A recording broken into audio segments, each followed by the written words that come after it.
and welcome to Dispel Magic, the podcast where we overthink the impact of magic on the worlds of D&D. I'm your host, Benjamin Huffman, game designer and writer. You might also know me as Sterling Berman or the Sterling Berman Adventuring Company. I'm Dane, a dungeon master, podcaster, and voice actor. What are we talking about today, Benjamin? Today we're going to be talking about the spell Speak with Animals. It's probably a spell you've used in your game before, but it's also probably a spell you have not given a lot of thought to. When I think of Speak with Animals, I always think of like a first-time player being like, I want to talk to that bunny. Absolutely. And not really having a plan about it and just being like, I want to talk to this dog right now. Like, what's going on with this dog right now? And then the DM has to come up with some name for the dog and some personality. And that's the first thing that comes to my mind when I think of it. It's definitely the exact same thing of where the party's in a tavern and they're just like, what's that person doing? I want to go talk to that person. You see an animal. Oh, the DM said an animal was here. I guess I should cast this spell. Let's run down the specifics of the spell, right? So Speak with Animals is a first level divination spell with the ritual tag available to bards, druids, and rangers. It takes an action to cast, has a range of self, and a duration of 10 minutes. Specifically, the spell text says, you gain the ability to comprehend and verbally communicate with beasts for the duration. The knowledge and awareness of many beasts is limited by their intelligence, but at minimum, beasts can give you information about nearby locations and monsters, including whatever they can perceive or have perceived within the past day. You might be able to persuade a beast to perform a small favor for you, at the GM's discretion. Hey, this is what you can use it for. Yeah. It's kind of weird. I think when I reread it, I don't think I realized that it was as prescriptive. No matter what animal you use it on, it's going to remember things within the last day. It almost feels like it's written to hedge you against a DM that's trying to make it useless. Especially the persuade a beast to perform a small favor. That's almost to the DM being like, they can do this. Listen. Hey, listen up. Yeah. This is what they're going to try and do. And it's fun. And you should let them do it. But it's also really strange because to me, that's obvious. Like if I can talk to a dog and I can say, hey, dude, go do this and you get a whole T-bone steak. Bark, bark, bark. Right. I'm on it. I'm probably going to bring this up a couple times, but I have a theory about D&D in that when it started, it was very adversarial between the DM and the players. It's become a collaborative storytelling experience, an improvisation of people trying to have fun together.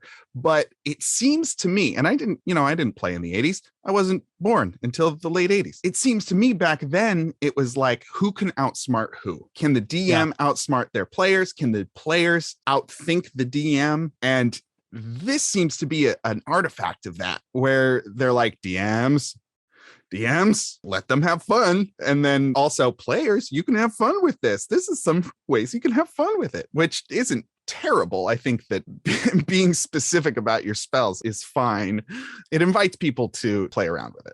Yeah. I mean, I think probably it's that the kind of emergent gameplay around this is so dizzying that maybe giving some guidance about what they imagine this would do was a way of both hedging against DMs, making it useless, but also against them spinning it out of control.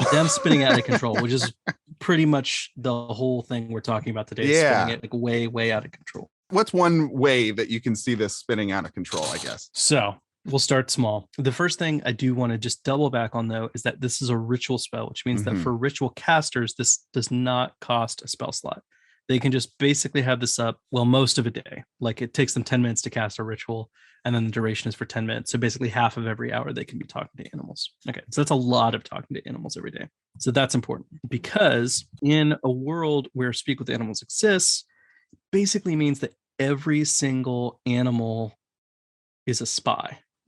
Potential spy, yeah. If the movement of troops, it would be impossible to conceal. There's no way you're going to move troops through outside of some pretty big magic. Yeah, I mean like a wish spell or something. Like I wish no animals would notice us walking through here or something. A bunch of invisibility spells, some greater invisibility on each troop member, something wild. Well, but even then, there are wolves around. They're going to They're smell. smelling. They're smelling. You Yeah. know, people are going to go to the bathroom. There's going to be What? all People go sorts to the of bathroom in D&D? What? animals are going to know that troops are moving through the area. So then, like, if you narrow in on an even like smaller scale, there's the fact that like in any major city, you would for sure want to have somebody in the city guard who can speak with animals, because I would guess 80% of your crimes get solved just by being like, hey dog, what happened over in this alley last night? I'll give you a T-bone. Yeah, The I'll give meat you a T-bone merchant steak. is just going nuts because of all the Right. T-bones that they're throwing out. I don't even know really how crime could, I mean, in other episodes we'll talk about crime existing, but in the context of this spell, I don't even know how crime happens Yeah, I in mean, D&D if animals can tattle on you. for one thing, within the past day is one, right? But I feel like that was the spell saying the minimum they can tell you is in the last day. No, Like if an okay. animal normally has a memory that lasts longer than a day. I guess that is a kind of a throttle that the DM can employ. And you're talking about like real world application, right? So dogs may have a certain amount of actual memory. But when it comes down to it, we're talking about DMs controlling the information. For a world to work at all and have fun things like crime, a DM's going to have to throttle that down to be like, well, it's kind of a dumb dog and only remembers within the last week. Now we're relying on the word of this guard who can speak with animals, who is corruptible. And that dog, who knows, that dog may be corruptible as well. Yeah, okay. That was just coming to me as you were talking about this. I had not thought about that at all. It was not in my notes, but of course, Thieves Guilds plant animals near the scenes of crime. I saw nothing. To either say they didn't see anything, to accuse like the enemy Thieves Guild, or like bow wow. I saw nothing. Squawk. That is wild. That is pretty fun. So thinking about this, because I read your note, Benjamin, I read your notes. Yeah. What if a big city, they just have caged birds on each corner? Uh-huh. And they are government sanctioned birds that are seeing it all, right? Right. You've trained them since they were chicks. And this is what diving into a spell like this can really deepen your world, because now suddenly you're in a city with a bunch of fucking caged birds that are tattling on everyone. There's eyes and ears everywhere because the speak with animals person has these trained parakeets. Man. Yeah, that's really incredible. I mean, you still have the opportunity to like corrupt those birds, like, but it's hard. It's hard if they're imprinted on you, if they're trained by, like what's a hawk person called? Like, come here, hawk. Well, I mean, there's a falconer. Yeah. I guess they have falcons. That's what I would assume. A hawkener. So they have a very close bond, right? You're not going to corrupt something with that close a bond, but it does invite these really interesting questions that if you are a DM, you want to answer these questions, and that just makes your world so much bigger and so much more specific and so much more fun to play in. One thing I definitely had thought of was that in any world where this exists and where they're being used as basically tattletales on criminals, is that the legal system would have to adjust for the testimony of animals to be admissible in their justice system, which also is like kind of a wild thing to imagine, because like animals can't take the stand because only the person who cast the spell understands their speech. You'd also have this weird, like, not only is animal testimony admissible, but you have to zone of truth each and every one of them. I guess you have to zone of truth the animal. But then also the interpreter, like the person who casts speak with animals. I guess you'd have to always have at least two speak with animals people to double check. Yeah, to like double check what the other person is. And if they're both assholes, then you're like, oh man, why they gotta come in pairs? I gotta deal with both of these bozos. So that's some of the craziness that can happen just on the rule of law. But what else do you think about when it comes to speak with animals? So what we've talked about so far, even though it's already got some pretty awesome setting implications, is small potatoes. Because when you think about what this spell facilitates, I don't know how long it took humans to domesticate Right. animals, like various kinds of animals. But if you could talk to them, I would guess 3 generations max. Yeah, and they're working for you. And they're Again, working that for bond. Then you have whole oxen families, dynasties that is working with another family. We are bonded. The right. ox and the and Smiths. not only are they domesticated, but you can talk to them Mm-hmm. and you can create kind of complicated contracts or agreements. Mm-hmm. Enterprising merchants or governments, if they could hire enough people who could speak with animals, animals become a viable replacement for your labor force, Mm-hmm. for your armies, for your navy. Talking about this, we kind of have to ask the motivations of animals. I think humans have a lot of motivations. We're complex. Mm-hmm. Animals tend to want to eat, sleep, reproduce. I would say, in general, if you satisfy those things for an animal, you're kind of good to go. If you're like, I'm going to feed you, I'm going to house you, and you're going to have a family, and that family's going to be doing great. Now, if you mistreat these animals, then of course they're intelligent enough to not want to be around, especially if you're talking to them. In general, if you satisfy those 3 things, I think 1 generation. Yeah, like, I mean, because I was even thinking, I said 3 generations, but then I watched some short documentary on an effort in Russia to domesticate foxes, and they were able to do it in 3 generations. So if you can do that without magic in 3 generations, probably 2, maybe even just the first year of partnership. Because as long as you fulfill your end and right. you maintain that trust with an animal, their intelligence would suggest that they're going to stick with you. One really wild thing about this, I mean, and this is going to vary so much by DM. Like, I tend to believe that animals are more intelligent than we give them credit for, and that their internal life is more complicated, their social structures are more complicated than we give them credit for. I mean, there has been research that shows that bugs have a persistent personality across their whole life. Oh, no kidding. Oh, that's cool. Bugs that are anxious and fearful throughout the course of their life. Yeah. Or who are courageous throughout their whole life. And so if it's the case that there's things that we think of as basic as insects that have persistent personalities across their whole life, I just have to imagine that once you get up to mammals, birds, reptiles, right. Octopus. Well, yeah, certainly octopi, it would get complicated. Yeah, there's going to be like a whole range, basically, of animal levels of intelligence. Well, and just as people vary in intelligence levels, you're going to vary in intelligence levels per animal. And then, when I really thought about, well, what would it mean if you could talk to animals, not just do the things that domesticated animals do, but actually get them to do more complicated labor than domesticated animals do, because you can actually tell them, like, actually specifically, I want you to do this. Manipulate this tool in this way. Or when they start joining your army, and not just in this way where you have to train them into something, but you just tell them the bad guys are going to look like this, go kill them. At what point does the line between humanoid and animal start to blur then? Because they're performing the same functions in society, at least some of the same functions in society. When's an animal a person? Right. That's a non-human personhood, is an idea that exists in our world that's for creatures who are so intelligent or have their own will. And I feel like this kind of goes to how many people can talk to these animals. Right. How many of these animals are being personified? For sure, except for that also, even to the people who can't speak with them, they might be competing for jobs with animals. Guard dog and guard. Right. Guard dogs and guards, it might be competing. And truthfully, like, guard dogs are probably a lot cheaper to hire. Guard dogs, you give them room and board and you're ready to go. You don't have to pay them. In general, anything you could teach an animal to do or get an animal to do, there's suddenly a competition between whether a humanoid is going to take that job or a beast. And then that comes with resentment.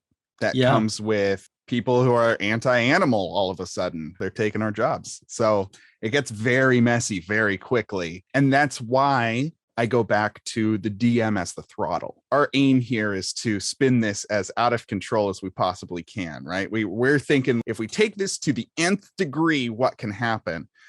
And a lot of really interesting things can happen, but a lot of world-breaking things can happen too. Answering these questions, well, why isn't it spinning it into all of these crazy things? And that's where you can take it to some really fun places. For example, I thought of, well, who says that these spells have to have been created since forever? What if Speak with Animals is a fairly new spell? What if in your world, it came out last year? It's a brand new spell. Everyone come get it. There's lines out the spell store down the block because everybody wants this crazy new Speak with Animals spell. Or maybe only 1 in 1,000 billion people can cast this spell. And the person in your party is the one who has this innate ability. And it's not even all druids, not even all rangers. To answer the questions of why it's not spinning out of control will deepen your world in really interesting ways.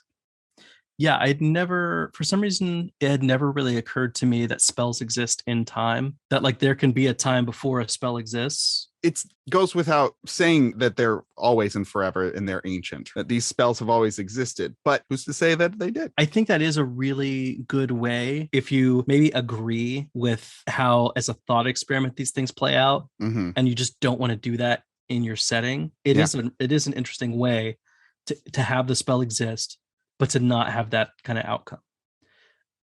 You know, we got into a little bit about how humanoids and beasts might start competing for the same jobs, that there would eventually be some like questions about, you know, can animals supply testimony against people for having committed crimes?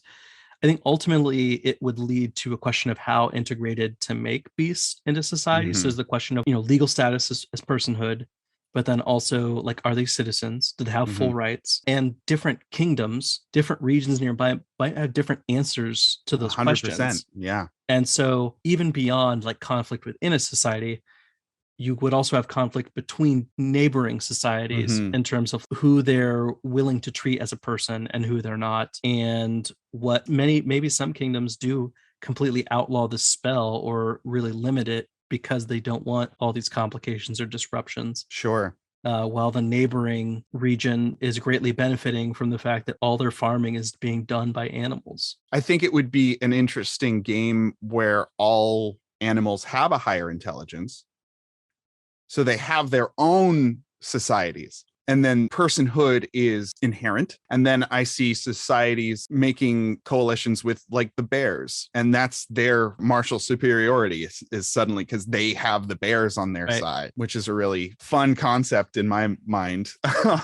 Yeah. When you start to think about how beasts might be integrated into society, you start to think about how they get absorbed into human politics in this way. That's like suddenly maybe clerics want to proselytize to animals. They want to convert animals to the worship of their gods. That's wild to think about.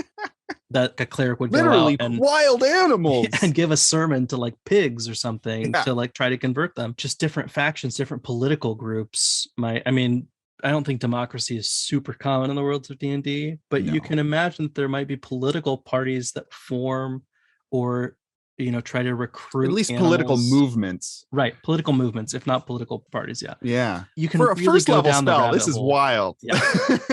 For a first level spell that a lot of different people can learn. I think we're going to find this a lot with these lower level spells because the higher the spell level, the less access people are going to have to it. And so my thought on it is that the lower easily accessible spells have a bigger impact on the greater world. Because if only one person has glibness, that one person is going to do a lot of weird stuff, but it's not going to affect the economy and the way crime works. And I can think of one specific exception off the top of my head of a high level spell that's going to change everything. There's a lot of spells out there, but you know what I'm saying. In general, these low level spells that a lot of people are going to have access to. As a first level spell, there's a lot of classes who can pick it up, no problem.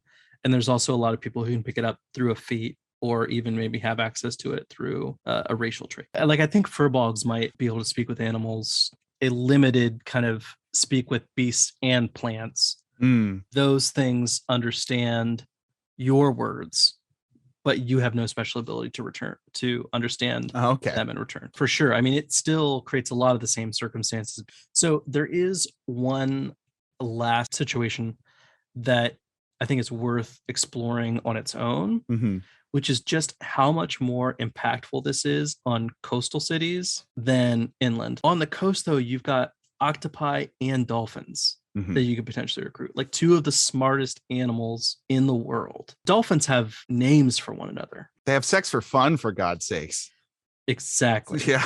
So like, Super smart. They're on the level. They're real So, smart ones. yeah. I wanted to just bring that up because not only is that going to be a totally different dynamic than the idea of, we've got these cows that do all this for us and the bears in the woods fight wars for us. Octopi and dolphins might almost be peers intellectually to some humanoid societies. In addition to the fact that just if you've got octopi and dolphins on your side, no piracy can't really happen anymore. Know where that's happening at. So you just go deal with it. Nobody can get off a boat safely if you don't want them to. That being said, all of the things from previous at the top of the discussion exist here too. Ostensibly, yes, you have control of the seas. Yeah, and the thing with dolphins is that because we know their language capabilities, you don't even have to talk to all of them. You can talk to like a few of them, and then they go talk to everybody, all their dolphin friends, and communicate that.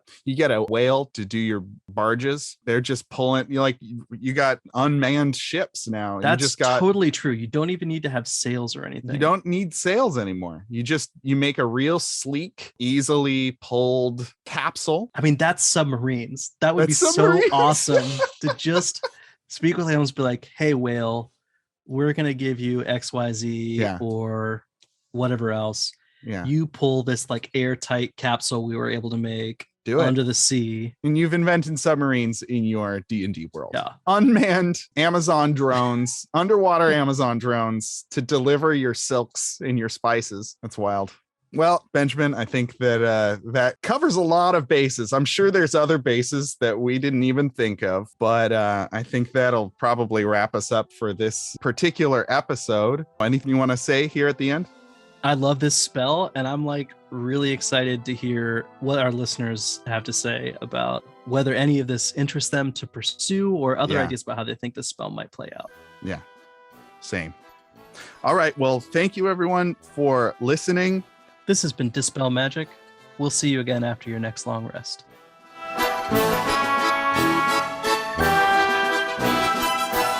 We hope you've enjoyed this episode of Dispel Magic.